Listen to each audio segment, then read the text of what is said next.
आखिर ही हार्दिक पांड्या के साथ में प्रॉब्लम क्या है? वो हार्दिक पांड्या जो कि एक समय पर कपिल देव जैसे बड़े भारत के जो ऑलराउंडर हुए हैं उनको टक्कर दिया करता था, या कपिल देव के साथ में बात की जाती थी हार्दिक पांड्या की कि भारत को कपिल देव के बाद में अब एक ऐसा फाइनली ऑलराउंडर मिल गया है जिसके के ऊपर हम लोग रिलाय कर सकते हैं। हम समझ सकते हैं कि नहीं यार, ये जो प्लेयर है, ये प्लेयर वाकई में कुछ अलग निकल कर आया है। जब ये बॉल फेंकने आता है तब बैट्समैन डरता है, जब ये बैटिंग करने के लिए आता है तब कहीं ना कहीं बॉलर डरते हैं। बॉल की लाइन के पीछे आकर जिस तरीके से अपना बल्ला पूरी ताकत से घुमाया करता था, उसमें टाइमिंग और पावर दोनों हुआ करती थी। बॉल ऊंची ऊंची हवा में जाती थी और छक्के गिरते थे सीधे जाकर। हम उस बैट्समैन की बात कर रहे हैं जिसने चैंपियंस ट्रॉफी में जो पाकिस्तान जीती थी हमसे, उस चैंपियंस ट्रॉफी के फाइनल में 2 पल के लिए पाकिस्तान की हलक में ला दिए थे कि भैया ये मैच कहीं इंडिया जीत ना जाए। 86 बॉल में ये बल्लेबाज आता है और श्रीलंका के खिलाफ सेंचुरी मारकर जाता है। और न जाने कितनी ही रिकॉर्ड्स की हम लोग बात कर सकते हैं जो कि हार्दिक पांड्या ने वाकई में क्रिएट किए हैं, और उससे भी ज्यादा मूवमेंट्स हैं जो कि हार्दिक पांड्या ने क्रिकेट के ऑन फील्ड के ऊपर क्रिएट किए हैं, जिस कारण से आज हार्दिक पांड्या को लोग हार्दिक पांड्या कहते हैं और बोलते हैं ये भी एक प्लेयर है। बट आज की तारीख में ऐसे लोगों की संख्या भी बढ़ती जा रही है जो अब हार्दिक पांड्या के लिए है नहीं बल्कि था का प्रयोग करने लगे कि यार हार्दिक पांड्या नाम का भी एक प्लेयर था। अगर आप हार्दिक पांड्या की मौजूदा सिचुएशन की बात करें तो T20 वर्ल्ड कप के स्क्वाड के लिए ऑटोमेटिक सिलेक्शन उनका हो सकता था, but for the time being जिस तरह का प्रदर्शन वो कर रहे हैं, जिस तरह का गेम वो दिखा रहे हैं, उसको देखकर ऐसा लगता नहीं है कि वो ऑटोमेटिक सिलेक्शन होने वाले हैं। जस्ट टू बी फ्रैंक, है ना, क्योंकि आप कैप्टेंसी की बात कर लें समझ में नहीं आ रहा है, आप बैटिंग की बात कर लें समझ में नहीं आ रहा है, आप बॉलिंग की बात कर लें समझ में नहीं आ रहा है। इवन जो साथ के प्लेयर्स हैं उनका भी सपोर्ट हार्दिक पांड्या को नहीं मिल रहा है। और ये हम लोगों ने आकाश माधवाल वाले केस में देख लिया जो कि पंजाब किंग्स के खिलाफ लास्ट ओवर में हुआ था, जब आकाश माधवाल को रोहित और हार्दिक दोनों घेर के खड़े हुए थे, बट आकाश सीधे तौर पर सिर्फ और सिर्फ क्लियरली वहां पर रोहित शर्मा को तवज्जो दे रहे थे और हार्दिक पांड्या को इग्नोर कर रहे थे, क्योंकि उनको पता है, देखिए एक प्लेयर के तौर पर हर खिलाड़ी के मन में कुछ चीजें होती हैं। मतलब अगर आपके सामने एक मौजूदा कप्तान और एक पुराना कप्तान है और उसमें से आप पुराने कप्तान की ही तरफ देख रहे हैं, उसी की बातें सुन रहे हैं, तो ये बात ऑटोमेटिकली क्लियर है कि यार आपका ट्रस्ट जो है वो आपके एक्स कैप्टन के ऊपर ज्यादा है, जो कि ऑलरेडी 5 IPL ट्रॉफीज जीत चुका है। लेकिन आपका प्रेजेंट कैप्टन भी तो यार अभी लास्ट टू लास्ट सीजन में बढ़िया खेला है, लास्ट टू लास्ट सीजन में वो IPL की ट्रॉफी जीता है, लास्ट सीजन में वो रनर अप कैप्टन रहा है। लेकिन फिर हार्दिक पांड्या के साथ चीजें आखिर बिगड़ी कहाँ? क्योंकि जब मुंबई ने उनको स्नब किया था और फिर वो गुजरात में गए थे, गुजरात के कप्तान बने, IPL जीता, फिर अगले सीजन में IPL के वो रनर अप रहे, तो चीजें तो बढ़िया ही चल रही थी। मतलब इवन अगर हम बैटर बॉल से हार्दिक पांड्या के प्रदर्शन की ही बात करें, वो सब भी बढ़िया चल रहा था। तो फिर आखिर इस सीजन में जैसे ही वो मुंबई के साथ जुड़े, चीजें कहाँ बिगड़ी? और ऐसी बिगड़ी कि आप चाहे पब्लिक की बात कर लें, आप प्लेयर्स की बात कर लें, अब तो शायद मैनेजमेंट की भी बात हमको कर ही लेनी चाहिए। सारी चीजें कहीं ना कहीं डीरेल होती हुई दिखाई दे रही है। और देखिए, जब एक प्लेयर के तौर पर ये सब चीजें डीरेल होना शुरू होती है ना, तब आपका कॉन्फिडेंस भी डिप होता है। लास्ट मैच में हार्दिक पांड्या बॉलिंग से उतना कुछ खास कर नहीं पाए थे। पहले ओवर में 11 रन दिए, दूसरे ओवर में 10 रन दिए। जब बैटिंग की बारी आई तो 10 बॉलों में 10 रन बनाकर गए। और उसके बाद लगातार अब ये सवाल खड़ा होना शुरू हो चुका है कि यार आखिर हार्दिक पांड्या क्या कर रहा है?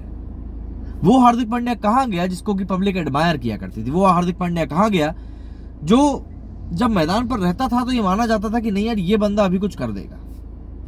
वो प्लेयर जो कि एक समय पर टीम इंडिया का वाइस कैप्टन बन चुका था, T20 व्हाइट बॉल क्रिकेट में उसको नियमित कप्तान के तौर पर प्रोजेक्ट किया जा रहा था, देखा जा रहा था। फिर आखिर चीजें कहां पर मिस होती जा रही हैं जो हार्दिक पांड्या अब हार्दिक पांड्या नहीं रह गए?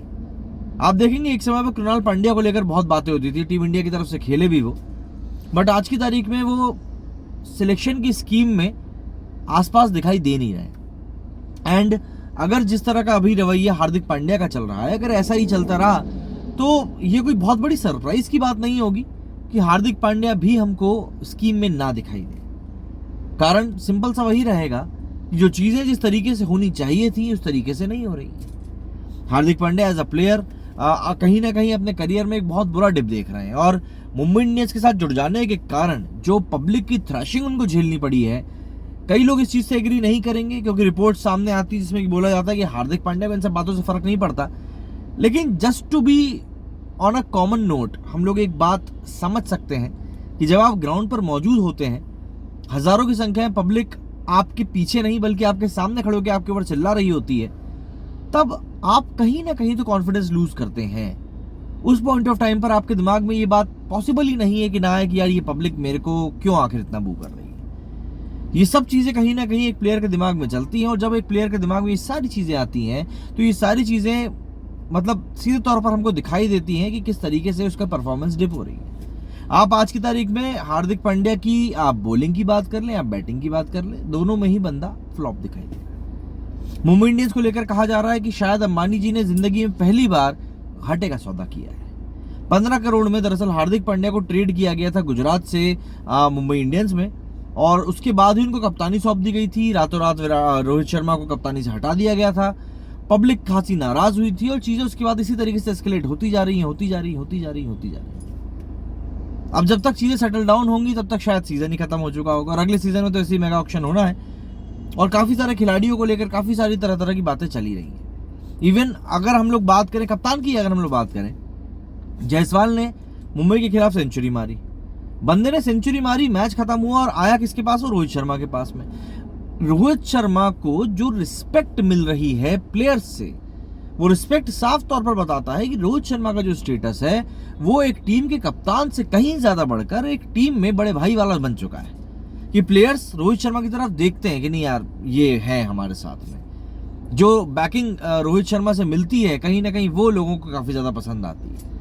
जो जिस तरीके से रोहित शर्मा प्लेयर्स को गाइड करते हैं, जिस तरीके से वो उनको कंफर्ट देते हैं, वो लोगों को पसंद आ रहा है। अगर आपको एज अ प्लेयर परफॉर्म करना है तो आपको इन सब चीजों की जरूरत पड़ेगी, और अगर आपकी टीम में जगह पक्की नहीं, जब भी हम बात करते हैं हम यही बात करते हैं ना कि यार फला इंसान की टीम में जगह पक्की नहीं है, तो जब तक कि आपकी टीम में जगह पक्की नहीं होगी तब तक भी ये सारी चीजें चलती रहेंगी। तो ये चीजें खत्म नहीं होंगी, ये चीजें यूं ही चलती रहेंगी, और जब चीजें चलती रहेंगी तो जाहिर सी बात है समस्या तो सामने है ही फिर हमारे, बहुत सारी चीजें। हार्दिक पांड्या को लेकर इस समय कहीं ना कहीं अपने अंतर मन में घुसने और फिर उसके बाद अपने जवाबों को तलाशने की बहुत ज्यादा जरूरत है, जिससे कि वो चीजों को और ज्यादा सिंप्लीफाई कर सके और समझ सके कि आखिर चीजें कहां पर बिगड़ रही हैं। क्योंकि वो यहाँ पर सिर्फ कप्तान के तौर पर नहीं बल्कि एक खिलाड़ी के तौर पर भी फेल हो रहे हैं, और एक कप्तान के तौर पर सक्सेसफुल होने से ज्यादा मुझे ऐसा लगता है कि आप एक इंडिविजुअल कैपेसिटी में एज अ प्लेयर कितना सक्सेसफुल हो रहे हैं ये बहुत ज्यादा मायने रखता है, क्योंकि वो कहीं ना कहीं आपके गेम का बेस है। अगर आप गेम अच्छा दिखाएंगे तो फिर आप एग्रेसिव भी हो तो कोई दिक्कत नहीं, आप कप्तानी भी अच्छी करेंगे क्योंकि आपका कॉन्फिडेंस हमेशा हाई नोट पर रहेगा। और देखिए ये तो हम सभी जानते हैं, जब हम लोग अच्छे मूड में रहते हैं, कॉन्फिडेंट मूड में रहते हैं, तब हम लोग हमारे बुरे डिसीजंस को भी सही करने का मादा रखते हैं।